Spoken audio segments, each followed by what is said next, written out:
Ako po ay hindi sinungaling. Ayokong bulahin ng taong bayan.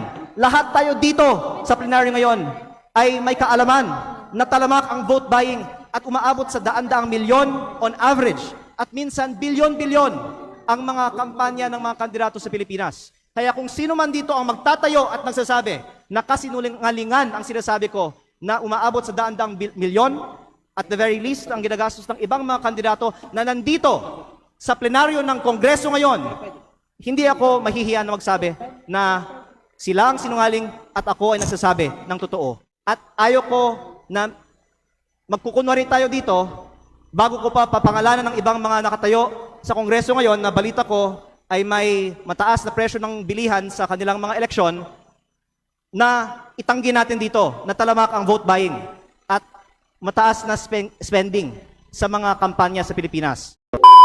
Kaya sana magkasundo-sundo na lang tayo na magkaroon ng pagdinig sa Kongreso. Ipatawag natin ang iba nating mga kapwa Batanggenyo at sila ang pwedeng tumestigo tungkol sa mga kaugnayan ni na Secretary Recto at Congressman Garjola para hindi he said, she said at maglabas na ng mga resibo.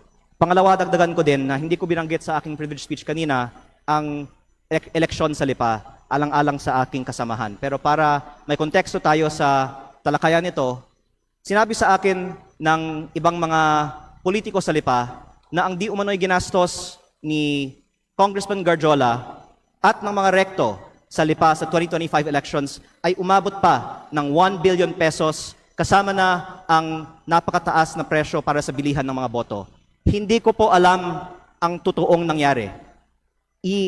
Pinaparating ko lang ang sinabi sa akin at medyo mataas ang figure na natanggap ko. Baka naman 300, 400, 500 million pesos lang ang ginastos sa eleksyon ng Lipa.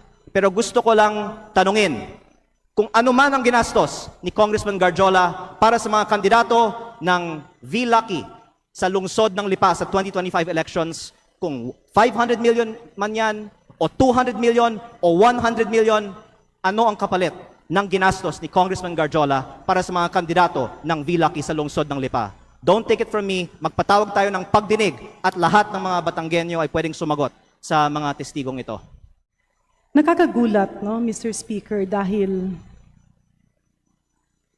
nakita ko yung magandang relasyon ng mga taga-Batangas. And I also believe na kaakibat ng progreso ng isang probinsya ay ang pagsasama-sama ng kanilang mga lideres. Though, of course, I would not contest the decision that the manifestation will be responded to.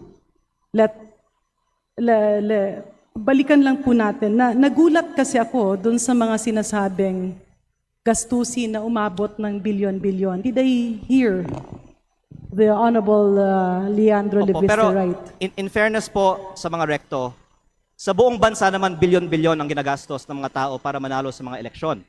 At baka ang ibang mga kongresista ay pwedeng magbigay din ng kanilang kananasan kung magkano ang bilihan ng mga boto sa kanilang mga probinsya.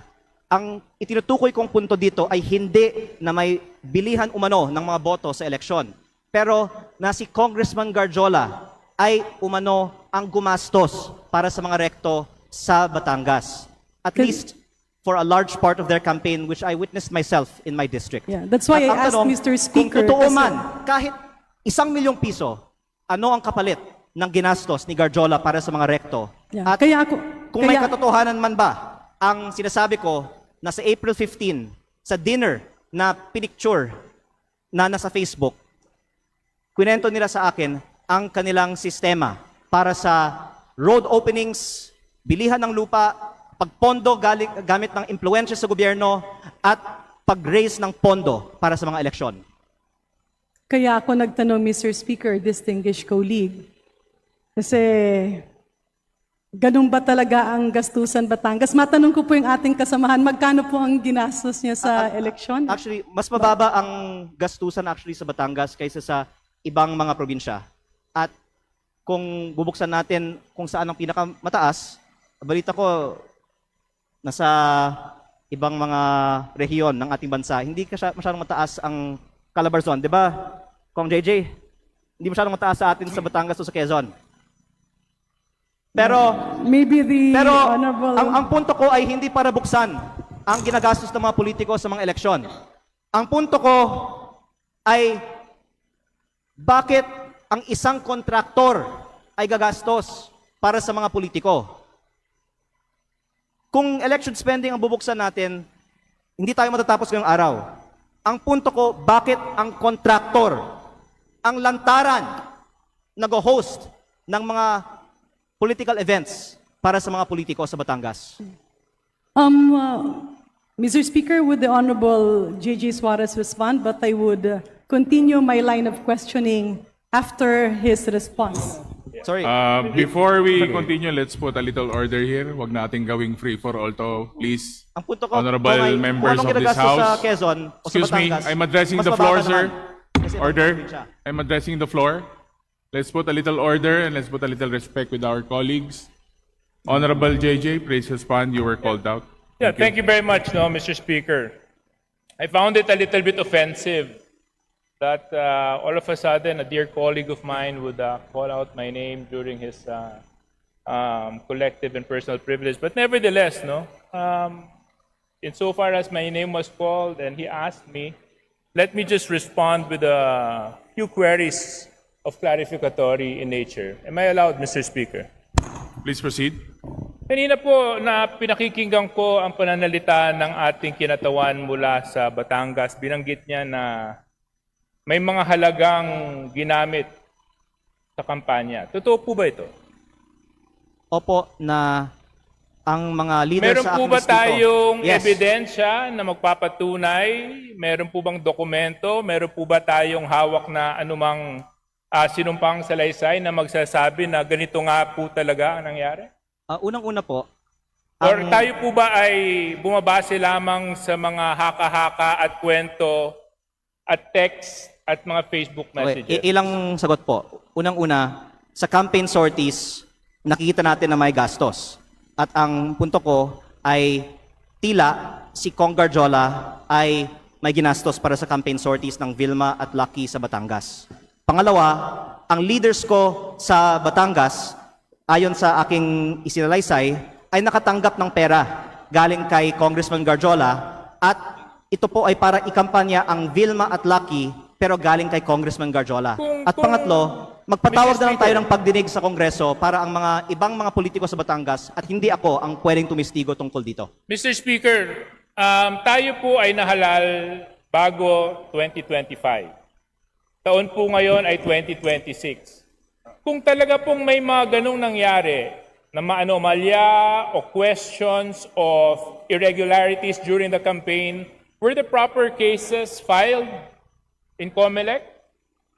Were ethics complaint filed in Congress? Why are we now standing here insinuating all sorts of illegal acts that happened in 2025 when so much time has passed? Unang-una Now po, I question, Mr. Speaker, the timing of all of this. Now I even find it a little bit offensive na pati ako babanggitin. But I'll tell you one thing, Congressman Leviste, ayos kami sa Quezon, wala kaming problema doon. ang sinasabi in fact, ko kami, mas nagkakasundo mababa at ang gastusin sa nagkakaisa. Quezon. Walang Wala. kalaban ka naman sa nakarang eleksyon di ba? Congressman Leviste, Mr. Speaker, I'm sorry. I'm supposed to be respecting Please, our rules. address the Mr. Speaker, unfortunately, I do not abide by comments of the good congressman from Batangas. I think it's totally uncalled for and baseless. And in fact, it's downright hearsay for him to make such allegations. And if indeed he has factual basis in anything and everything that he is saying, there were proper forums to do the same, to act on those allegations, to make the necessary complaints. Why now? Why here? Mr. Speaker. First of all, I would like to manifest that I appreciate the help that Deputy Speaker Suarez has extended to me in my first term as a advisor and mentor. And I did not mean any disrespect earlier by mentioning that. My point was that mas mababa ang gastusin sa Quezon at Batangas at sa Calabarzon kumpara sa ibang mga rehiyon. Pero ang punto ko ay hindi ang ginagastos sa election, kung hindi ang pinanggagalingan ng gastos na ito. Lalo na kapag lantaran ang kontraktor ay nasa campaign sortie at ako nga ay may personal na karanasan na si Garjola ay gumagastos para sa kampanya ni Vilma at Lucky. Mr. But in Speaker, terms of your question, why now? I would like to say that my focus has been on transparency and accountability on corruption in the DPWH and the flood control investigations. Kasi hindi sapat na i-disqualify natin ang mga ang mga kandidato na may vote buying sa mga eleksyon. Dapat kasuhan para sa pagnanakaw ang mga politiko kapag sila ay nahalal na. Kaya yun ang inuna ko, yung pananagutan sa korupsyon sa DPWH. Pero kung pwede ko pong banggitin din, ako po ay hindi sinungaling. Ayokong bulahin ng taong bayan. Lahat tayo dito sa plenaryo ngayon ay may kaalaman na talamak ang vote buying at umaabot sa daan-daang milyon on average at minsan bilyon-bilyon ang mga kampanya ng mga kandidato sa Pilipinas. Kaya kung sino man dito ang magtatayo at nagsasabi na kasinungalingan ang sinasabi ko na umaabot sa daan-daang milyon, at the very least, ang ginagastos ng ibang mga kandidato na nandito sa plenaryo ng Kongreso ngayon, hindi ako mahihiya na magsabi na sila ang sinungaling at ako ay nagsasabi ng totoo. Pero hindi ko balak buksan ng itong issue ngayon. Ang binubuksang issue ko ngayon ay bakit ang kontraktor ang lantarang gumagastos para sa kandidato, meron bang kapalit ang ginastos ng kontraktor na ito? Mr. Speaker, Deputy just- Speaker yeah. Suarez, please One- respond and we will wrap Yeah. up because One the 10 question minutes lang. has already expired. Please Na- take note, Majority Leader. My colleague from my neighboring province of Batangas was right when he said that mag-iba siguro yung probinsya namin. Gusto ko lang malaman dahil sinabi niya mas mataas ang gastusan. Magkano po bang ginastos mo sa eleksyon mo? Actually, nasa Facebook po, namimigay ako ng libreng school supplies, ng libreng bigas pag may kalamidad, ng Christmas package, lahat po yan, personal ko pong gastos pag walang eleksyon. Magkano po? Nasa Facebook po, lahat ng ginastos ko at inanunsyo ko naman na ako po ay nag-donate sa aking foundation ng 6 billion pesos para sa mga estudyante at mga typhoon victims. Di, para Ako lang po maintindihan ko, Mr. Speaker, kasi, di ba, sabi... Ako po ay hindi Magkano sisinungaling. ba nagastos nyo? Dahil sinabi ko nga, sinagot ko na, ako ay may foundation na nag-donate ng, ako ay may, So yung foundation niyo yung gumastos sa kampanya ninyo na 6 na bilyon? Tama po ba yun? Hindi po. Ang sinasabi ko, ako ay may foundation na nagbibigay ng school supplies at bigas at relief So yung goods. foundation po niyon ay yun ang nagamit na Hindi yan ang paraan ginastos ko sa kampanya. Kasi patuloy akong namimigay pa ng tulong after the sa aking campaign. distrito. Opo. Pero kaya ako po binubuksan ito ngayon kasi wala akong itinatago. Naka-post sa Facebook yung mga ipinamimigay ko kasi yan ay hindi kapalit ng boto. At ayoko na magkukunwari tayo dito bago ko pa papangalanan ng ibang mga nakatayo sa Kongreso ngayon na balita ko ay may mataas na presyo ng bilihan sa kanilang mga eleksyon na itanggi natin dito na talamak ang vote buying at mataas na spending sa mga kampanya sa Pilipinas. Ang pinupunto ko lang po ngayon ay sa mga nakalap kong impormasyon, si Garjola ang gumastos para sa mga rekto sa Batangas. Grabe ang tapang dito ni Congressman Leandro Leveste, no, mga kababayan, na talagang marami po talaga siyang alam at natamime yung mga kasamahan niyang mga congressman sa usaping gastosan ng eleksyon, no? At kung anong probinsya, anong lugar sa Pilipinas ang may pinakamahal na bilihan ng boto, no, tuwing eleksyon. Kaya itong si Congressman JJ Suarez ay nabanggit dito, mga kababayan, no, ni Congressman Leveste kung magkano nga yung gastusan ng mga politiko, ng mga congressman, at dito daw sa Calabarzon ay hindi ganong kamahal, no, yung gastos ng mga politiko. At tila nag-react naman siguro, nag-react ito si Gigi Suarez, hindi siguro niya in-expect, mga kababayan, na i-mention siya ni Congressman Leveste, no, pagdating dito sa kung magkano ang gastusan ng mga congressman sa pagtakbo ng sa eleksyon. At tila inosente, no? Inosente dite itong si Congressman JJ Suarez sa pagdating kung magkano yung gastusan, mga kababayan, no? Sa kanilang pagtakbo sa eleksyon. Pati na rin si Congressman Garin nagtanong din kung magkano yung gastusan sa probinsya sa pagtakbo ni Congressman Libeste. At yun nga, yung sinabi dito ni Congressman Libeste na mas mura or hindi ganun kamahal kumpara doon sa ibang mga lugar, sa ibang mga distrito ng sa Pilipinas, ang gastusan ng mga politiko pagdating dito sa eleksyon. At pati na rin yung mga vote buying, mga kababayan. Kaya buong tapang na sinabi ni Congressman Libeste, no, na hindi siya sinungaling at hindi siya mahihiya na sabihin, no, dito sa mga congressman na nandun sa plenaryo kung sino yung malaki ang gastusan, mga kababayan. At natawa nga po dito, no, si Congressman JJ Suarez, mga kababayan. At talaga naman makikita natin na wala talagang tinatago, no, si Congressman Libeste dito sa kanyang mga sinasabi, no. At makikita natin kung sino yung feeling inosente at guilty dito, mga kababayan. At alam naman po natin yung kalakaran na dito sa House of Representatives, lalo na ngayong nabulgar na itong mga budget insertion, itong mga binibentang mga proyekto. Alam naman po ng Pilipino yan, alam na ng lahat, mga kababayan. Lalo na ngayon, no? Ngayon lang talaga na-expose yung mga kalakaran ng mga congressman, yung mga insertions, yung mga projects, yung mga kickbacks, at kung ano-ano pa, no, na mga pinagkikitaan ng mga congressman. Kaya mababalitaan natin tuwing eleksyon ay talagang may patayan, mga kababayan, no.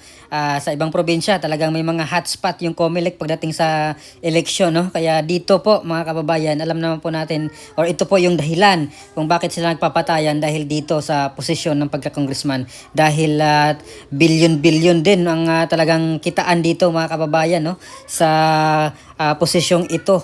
Itong mga projects, ito lalo na may mga kontraktor na mga congressman din, kaya talagang magpapatayan sila dito, mga kababayan, dahil dito lang makaupo lang sila dyan sa pwesto na yan. Kaya kawawa yung taong bayan, kawawa tayo kung sana wag na tayong magpapabili, no, hindi, wag na nyo pong ibenta yung kanyang mga boto, kasi tayo lang din yung magsakripisyo, tayo yung maghirap, no. Samantalang itong mga congressman na ito nagagastos ng mga daang-daang milyon, abot pa ng bilyon, babawiin nila yan, mga kababayan. Dito sila babawi, kaya talagang yung Pilipinas ay lugmok na, mga kababayan, hindi na po naka-ahon dahil dito. Dahil yung mga Pilipino din naman kasi masisisi dito dahil binuboto pa rin nila na alam naman po nilang magnanakaw, no. Patuloy pa rin po nilang binuboto dahil nasisilaw sila dito sa konting halaga na mga pinamigay ng mga politikong ito, na binabawi nila yan pag once na upo na sila sa pwesto, mga kababayan. Kaya sana magising na po ang mga Pilipino at wag na magpadala dito sa mga vote buying ng mga politikong ito,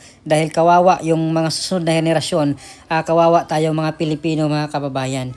At makikita natin na triple, halos ilang folds pa, no, ng mga politikong makukuha nila or mabawi nila yung gastos nila, yung ROI, kumbaga kung sa business pa, yung return on investment ay ilang folds nilang makukuha yan, mga kababayan.